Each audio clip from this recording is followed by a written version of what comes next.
This is my full review and analysis of the Andor show. Now, here I will be discussing the things that I liked of the show, being the acting, the writing, the dialogue, the plot, the story, the effects, the costumes, um, basically everything, scenes, and some few characters.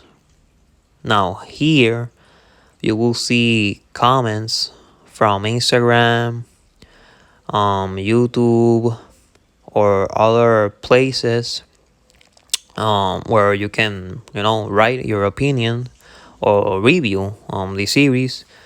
And I gotta say that all of the comments are good comments, mostly are positive, mostly say what I'm saying, that, Andor has a well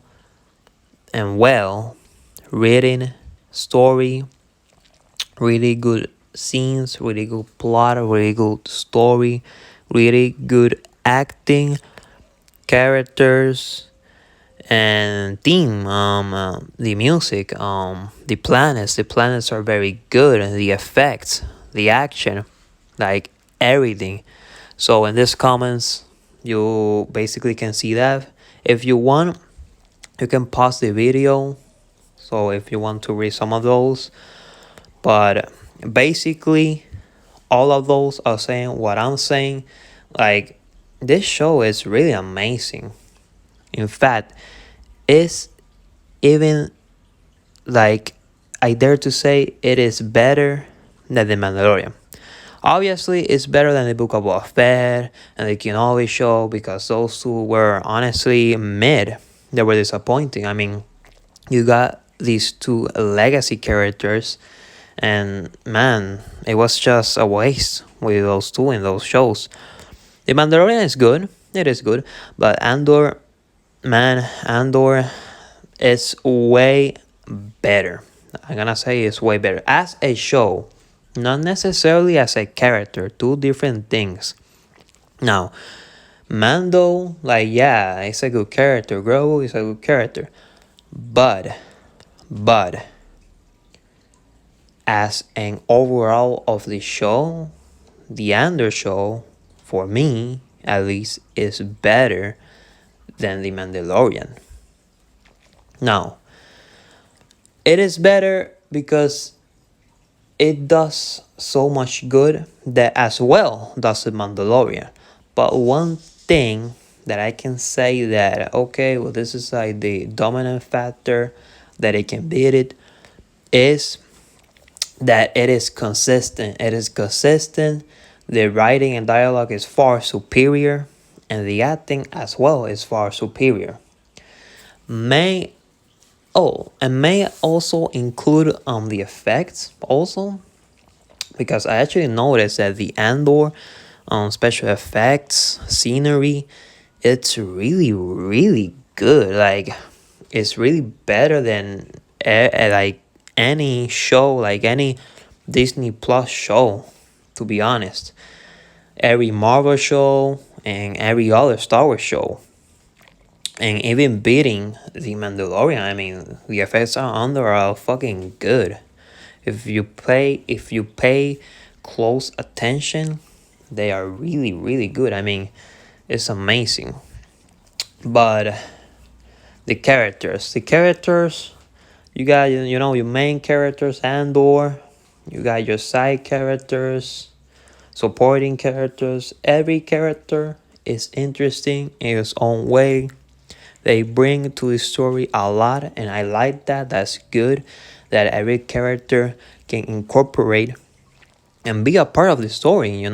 Like, okay, this character does this, the other one does that. All of the characters have something to bring in the table, and that's what I like. They do not waste any character. In fact, even small characters or insignificant characters can do a little action and impact the outcome. Too big, too small. It's great. It's really great. Now, We basically get, yes, of course, Andor is not perfect. I mean, the show, the only bad thing, and I see a lot of people complaining about this, and I definitely agree, is the pacing, is that it's too slow. Now, I wouldn't say it is boring. By all means, the show is not boring. Well, maybe a little bit in the beginning, but you do gotta remember that this is divided in arcs. You know, you got your first arc where you got Andor, the guard dudes, Serial, looting recruits Andor. All that. You got your first arc. Then you got your second arc where they rob that Imperial place, the credits, basically. The third arc and the prison break.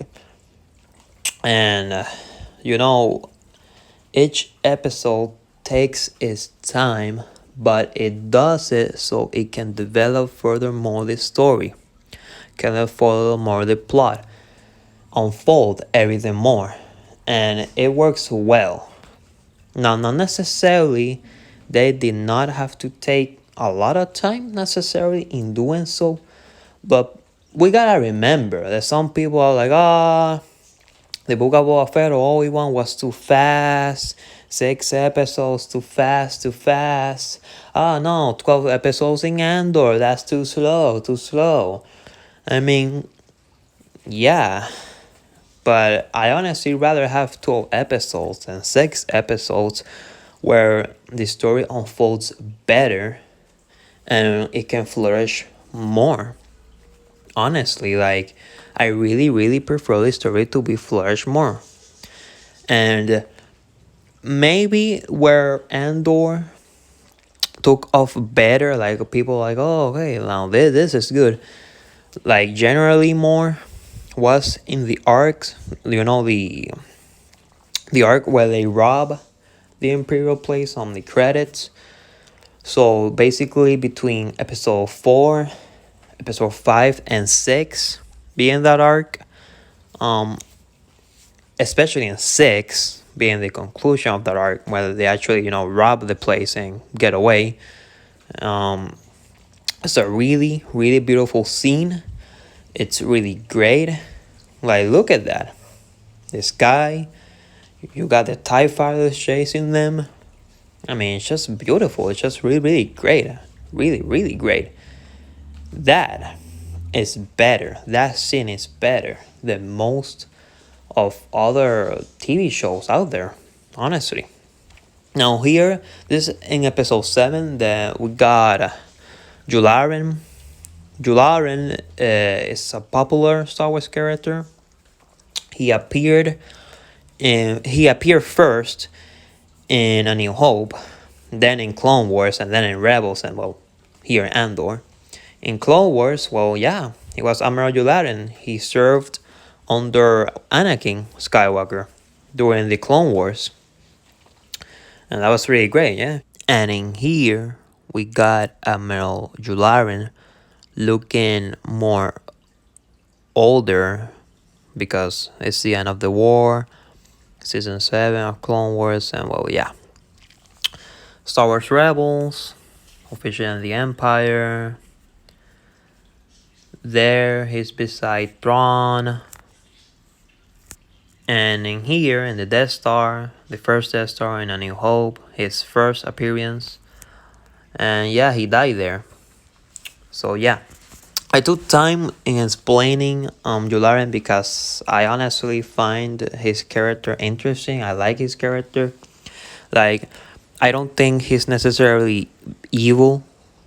I think he believes in what he is doing, and I believe that because I mean he was in the Republic. He served with the Jedi. He served with Anakin. He did it good, and I think he thought the Empire was the same as the Republic, and I guess that's why he stayed there. Obviously, we got the clones. The clones were amazing, were great. The flashback scene was in episode 7. Really good, really amazing. And as the arc goes, because of course season's episode 7 is a standalone episode. um we got the first arc, that is the first one, the second one, the third one being the prison arc. There we got episode 8, 9, and 10. They're really good episodes. All are great episodes, and the acting. Really like Momotma, having her like secret dialogues and meetings and scheming and planning um for the rebels to move fun. That's great. Serial. Um I will say he's the least interesting character, but I mean, in the beginning he had potential, but like in the end, like not so much. But he's he's decent character. It's not bad. Um, the Dedra Miro character is also good. Um, man, and the Serkins, the Kinoloy character was amazing. I would say one of the best characters in Andor, alongside Luthen. They were both amazingly great. And man, Andy Sorkin's acting with the character, I mean his performance, it's just great. It's really great.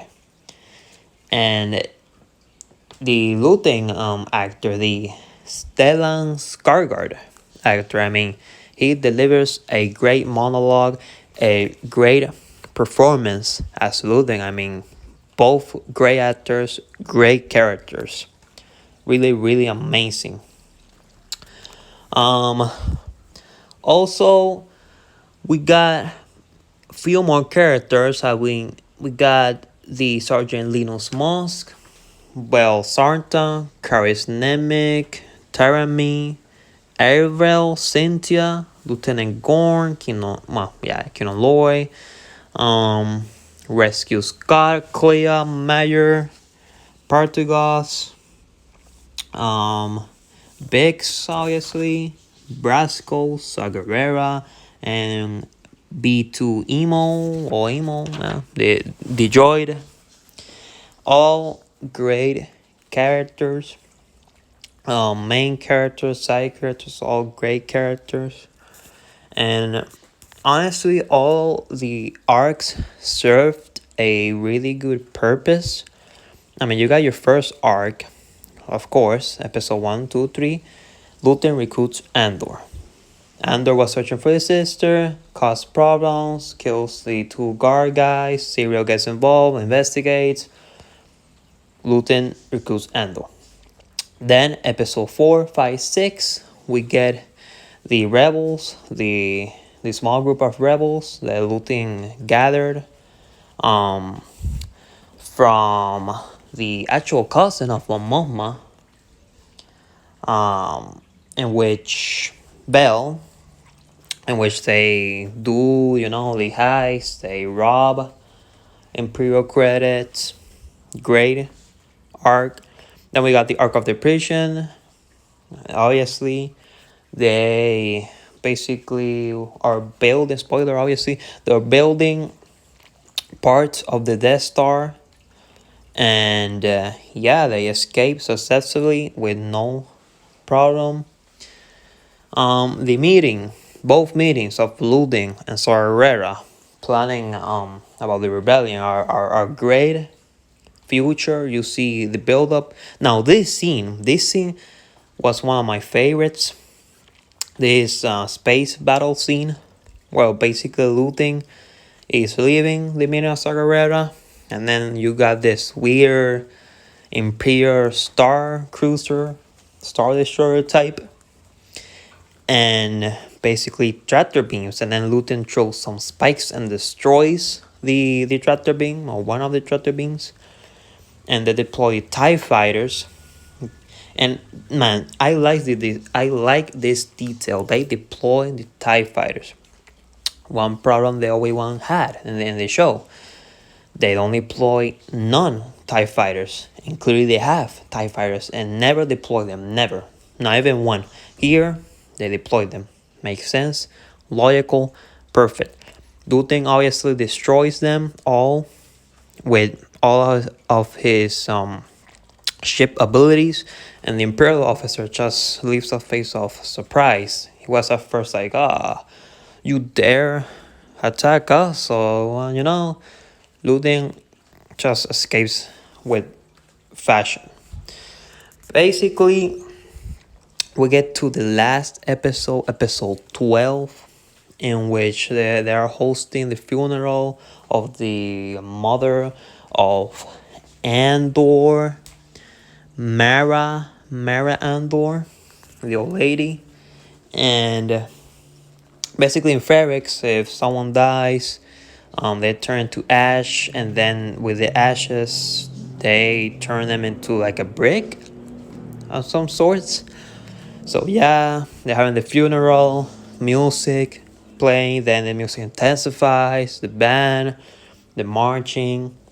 I mean, look, all the episodes were great, some even better than others, but the best of the best, I gotta say, episode 12. That was that was good. That was really good. We get all the characters in a same place, being Ferrix, the Fergus planet, they're all in the town, they're all present there, all of them. And we get this tension that it's really obviously going to be a confrontation, and it's building up to that, and it's a really good build up. You feel the tension, and that's what I like, oh, what's gonna happen? Oh no, this is gonna happen, but when is gonna happen? And then the speech that Mara Andor, the Andor mother, gave, and the holocron there is really, really good. Marva Andor, yes, really, really good speech, really rebellious, really inspirational, and at the end of it, she says like, like fuck the Empire, like attack, fight, and what do the people of Fergus do? They attack the Empire because they're tired of it. They're tired of the oppression. They're tired of the Empire controlling everything and oppressing them. And something that I like about Andor, obviously, besides the acting, the plot, the story, the writing, the dialogue, all that, the action, is that they portray very good the Empire and the rebels. The rebels, they portray them not as, this is good guys and we do everything good. No. We see them that they can be a little, bad, or, getting dirty hands to get what they need for the rebellion. Also, the Empire, we see that the Empire is very competent, it's very evil, it's very manipulative, it's very controlling. We see the grip of the Empire, and that I really liked. Because in the other shows, where the Empire appears, I mean, shows or movies, and movies talking about the sequels, but yeah, the Empire seems just bad, basically just incompetent. Like, you killed this guy and it's all over. No, in Andor, we got the Empire ready to kill, to oppress the people, to torture the people. They do that to Biggs. It's to get information of Andor and looting, and it's really great. Honestly, it's really great. And I am going to say that this show is the best Disney Plus show out there. It's the best Star Wars show. It's really amazing. I recommend you to watch it. And honestly, this review, I wanted to be more shorter, but yeah, I want to take my time. Now here, basically, this is the last scene where like Andor confronts Luthen like, you wanted to kill me, and this and that. Now you can kill me, or I can join the rebellion. And Luthen like smiles, and it ends. And this is a post-credit scene where we learn about the parts that the prisoners and in the arc of the prison, they were building parts of the Death Star, and we see that unfolding out parts, and it looks like the antenna part there from the laser beam. And yeah, this is really good developed. Now, I wanted to do again this review short, but I had to talk a lot about what I felt about this show. And yeah, Andor show is 10 out of 10. Go watch Andor right now. All 12 episodes are out, and honestly, people saying it's boring, it's slow. Yes, it's a little slow. That's the only negative thing. But it pays off. Every arc is good, every episode is good, the story is good, and you're not going to regret it. You're going to love it at the end. I assure you this. So go watch Andor.